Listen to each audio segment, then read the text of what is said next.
प्रश्न 21। नीचे के चित्र में PS बराबर PR, कोण TPS बराबर कोण QPR साबित करें कि PT बराबर PQ। तो सबसे पहले हम यहाँ पे एक चित्र बना लेंगे।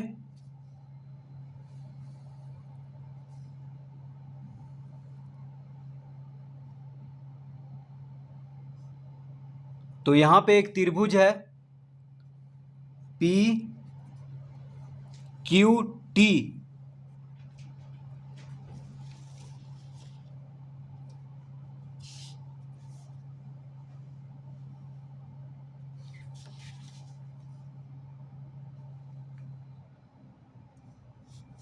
उसके बाद यहाँ पे दो रेखा है PR और PS। तो इस तरह का चित्र बना हुआ है। तो सबसे पहले यहाँ पे लिखेंगे दिया है,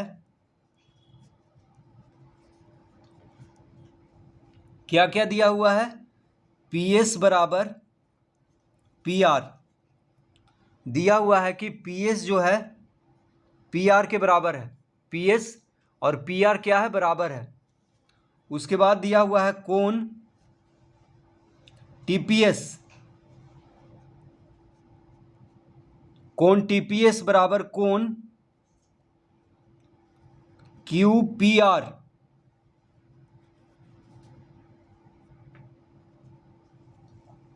कोण TPS बराबर कोण QPR। देखिए कोण TPS यानी ये जो कोण है, ये कोण है कोण TPS। तो कोण TPS बराबर है कोण QPR, यानी ये है कोण QPR। ये दोनों कोण आपस में बराबर है, QPR। तो ये दोनों कोण क्या है, बराबर है, और PS PR के बराबर है। ये दो चीज़ दिया हुआ है। साबित करना है PT बराबर PQ। क्या साबित करना है कि ये जो PT है ये PQ के बराबर है। तो लिखेंगे त्रिभुज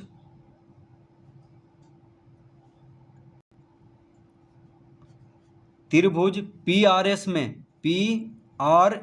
में, तो देखिए त्रिभुज PRS इस त्रिभुज में हम देखेंगे,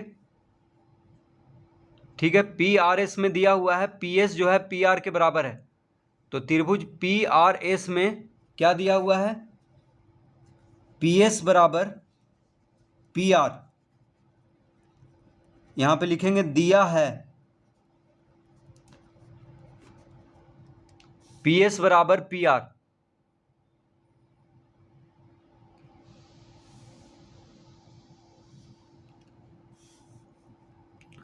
तो त्रिभुज PRS में PS और PR बराबर है, यानी दो भुजा बराबर है।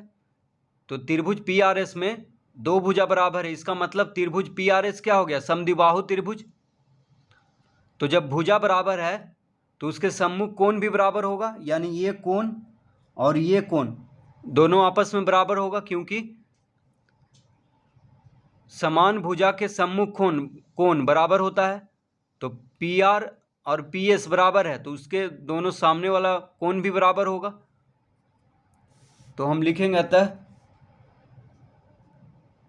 कोण PRS बराबर कोण PSR।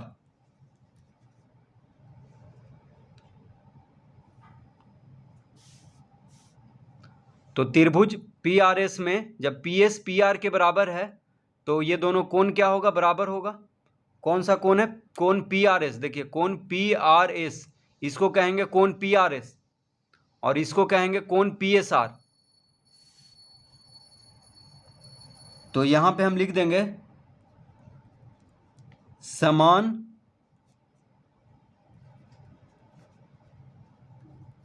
भुजा के सम्मुख कोण,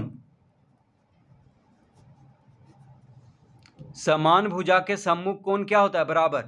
तो जब कोई त्रिभुज में दो भुजा बराबर है तो उसके सम्मुख कोण क्या होगा, बराबर होगा। तो कोण PRS बराबर कोण PSR। इसको हम पहला लिख लेंगे, यहां पे लिख लेंगे पहला। क्योंकि आगे ये काम देगा, इसलिए यहाँ पे पहला लिख लिए हैं कोण पी आर एस बराबर कोण पी एस आर। ये आगे काम में आएगा, इसलिए इसको पहला लिख लिए हैं यहाँ पे। अब लिखेंगे अतः रैखिक युग्म से कोण पी एस आर प्लस कोण पी एस टी बराबर 180 डिग्री और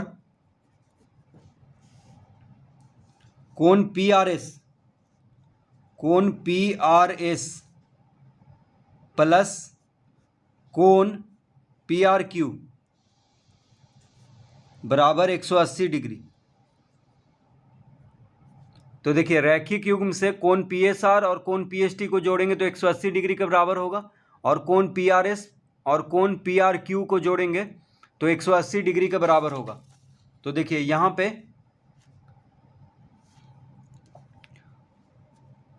ये दोनों कोण, एक ये कोण और ये कोण 180 डिग्री बना रहा है रैखिक युग्म से, क्योंकि एक सीधी रेखा पे है, तो एक सीधी रेखा पे 180 डिग्री का कोण बनता है ये पूरा।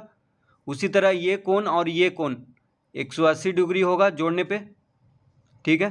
तो कोण पी एस आर, देखिए कोण पी एस आर, ये वाला कोण हो गया कोण पी एस आर, और ये हो गया कोण पी एस टी।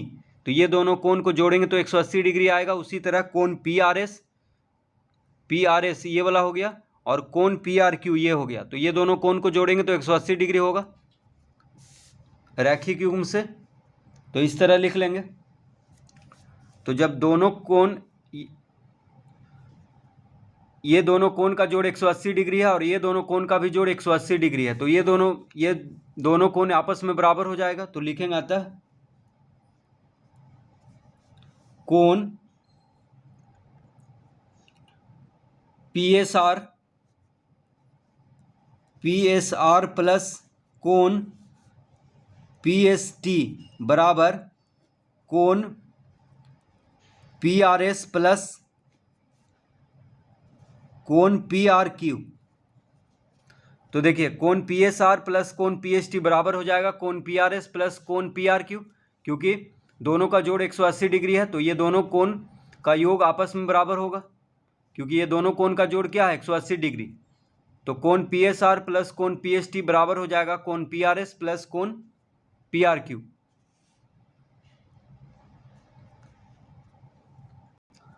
तो पहला में हम क्या लाए हैं, देखिए पहला में हम लाए हैं कोण पी आर एस और कोण पी एस आर बराबर है। तो कोण पी आर एस और कोण पी एस आर बराबर है, तो ये दोनों को काट देंगे, क्योंकि ये दोनों क्या है बराबर है आपस में। तो लिखेंगे अतः क्या बच गया, कोण पी एस टी बराबर हो जाएगा कोण पी आर क्यू। तो यहां पे लिख देंगे पहला से, पहला में हम क्या लाए हैं कोण पी आर एस और कोण पी एस आर बराबर है। इसके अनुसार जब ये दोनों आपस में बराबर है, तो ये दोनों यहाँ पे बराबर है, तो माइनस होगा, इधर आएगा तो माइनस होगा, यानी शून्य आ जाएगा। तो ये दोनों को काट देंगे, क्योंकि आपस में ये दोनों बराबर है। तो बच गया कोण पी एस टी और कोण पी आर क्यू। तो ये दोनों, जब ये दोनों कोण आपस में बराबर है, तो कोण पी एस टी और कोण पी आर क्यू बराबर हो जाएगा। तो कोण पी एस टी और कोण पी आर क्यू, देखिए कोण पी एस टी ये कोण और कोण पी आर क्यू ये कोण बराबर हो जाएगा, क्योंकि ये दोनों कोण आपस में क्या है बराबर है, ठीक है। तो ये यहां तक आ गया है। अब हम आगे लिखेंगे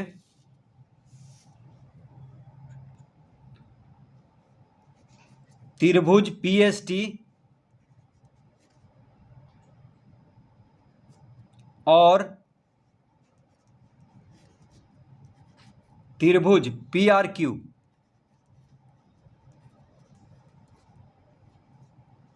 तो त्रिभुज पी एस टी और त्रिभुज पी आर क्यू में, तो अब हम त्रिभुज पी एस टी, देखिए ये एक त्रिभुज है त्रिभुज पी एस टी, इस त्रिभुज में और त्रिभुज पी आर क्यू में, यानी ये दोनों त्रिभुज को आप सर्वांशम सिद्ध करेंगे तो पी क्यू बराबर पी टी आ जाएगा। ठीक है, यही सिद्ध करना था।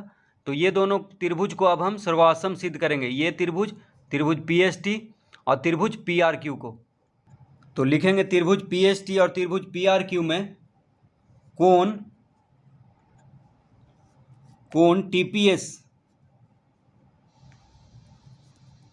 टीपीएस बराबर कोण क्यूपीआर।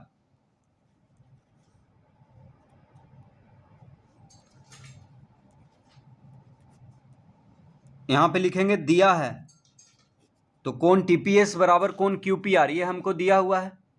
ठीक है, तो ये दोनों त्रिभुज में ये दोनों कोण क्या है, बराबर है। उसके बाद कोण पीएसटी बराबर कोण पीआरक्यू, ऊपर हम लाए हैं तो यहाँ पे लिख देंगे ऊपर से हम इसको देखिए, कोण पीएसटी बराबर कोण पीआरक्यू।